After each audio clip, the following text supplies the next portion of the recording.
Being diagnosed with an incurable disease sends shockwaves through someone's life. Parkinson's is a progressive neurodegenerative condition. People with motor symptoms are the worst affected and often suffer from tremors, stiffness, and loss of agility. Graeme Roberts was diagnosed with Parkinson's 5 years ago. As symptoms started to emerge, he could have fallen into a state of depression and let the disease get the better of him. Instead, he fought back.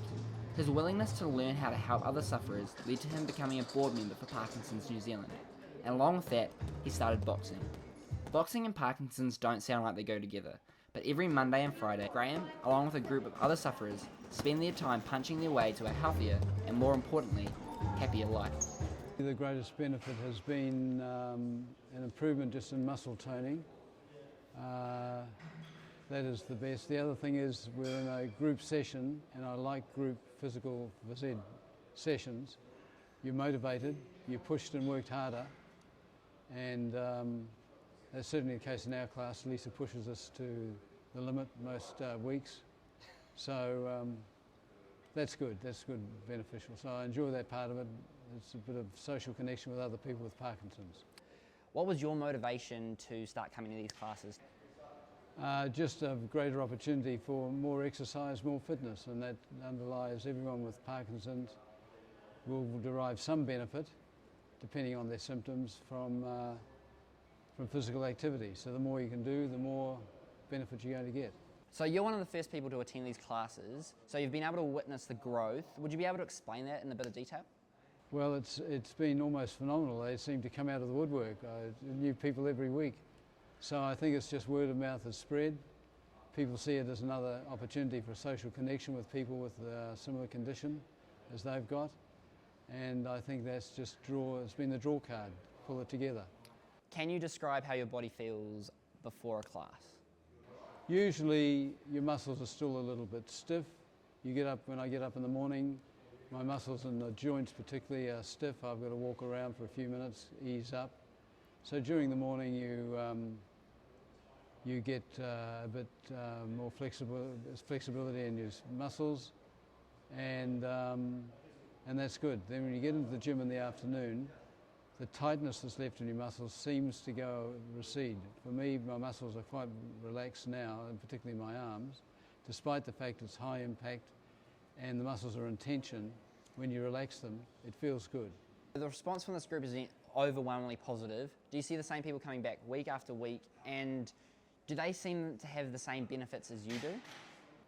I would think so. Most people, for the few that I've talked to in depth, have basically said the good feeling of well-being with the muscles and movement.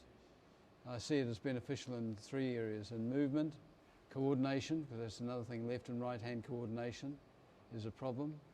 Doing things simply by rolling up an umbrella for me is very difficult. Seems ridiculous, but it is. And so you get that left hand, right hand coordination. Then on your balance with your feet, you just get a chance you've got to position yourself for a good punch. You've got to use your feet and coordinate that with your hand movement. And Parkinson's is basically all about movement. Then you get some real benefits from those 3 areas. 5, 6, 7, 8, 9, 10. Behind John, okay? Vic, come and get me.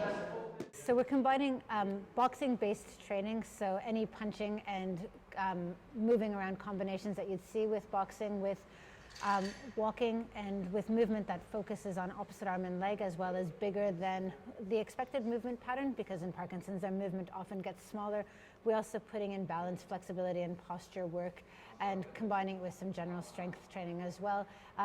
Functional mobility, getting up and down from the floor, being able to manage in their home is part of what their exercises here should translate into. 3, 2, and 1. Discovering that you have an incurable disease would have been a bit of a huge shock. How did you come to terms knowing that your life had changed forever? Yeah, it was a shock. I don't know, I've just sort of rolled with the punches, so to speak. I was told I had it and said, right, let's research this. So I have a mini library of books on Parkinson's, about 2,000 pages full of stuff and research papers and so on. And I just occupied myself by getting immersed in trying to understand the condition and face it as best I can.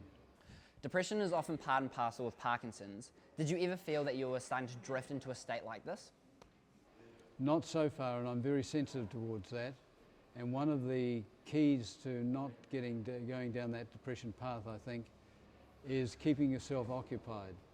Most of us are in the retired bracket. I retired 2 years ago from my job.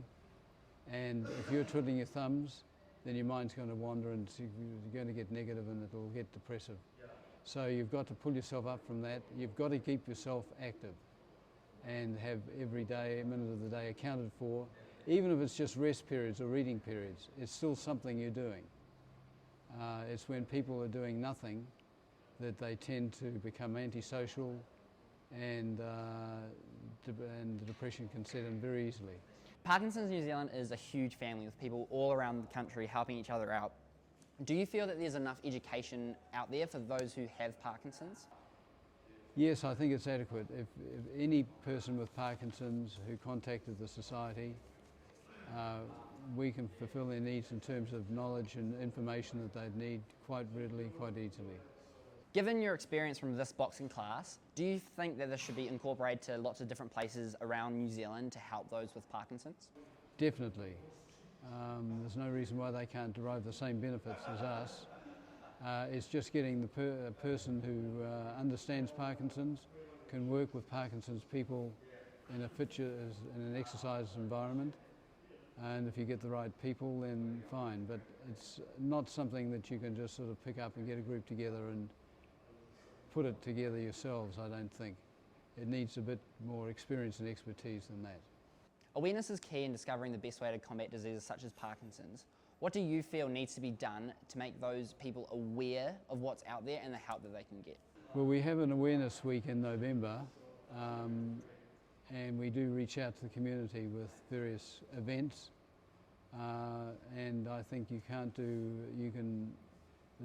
an unlimited amount of work you can do in getting the awareness out there in the general population, because other people are affected, families, carers become involved with people that are quite debilitated with it. So all those people you need to reach out to, all of them could benefit from contact with the Society if they joined.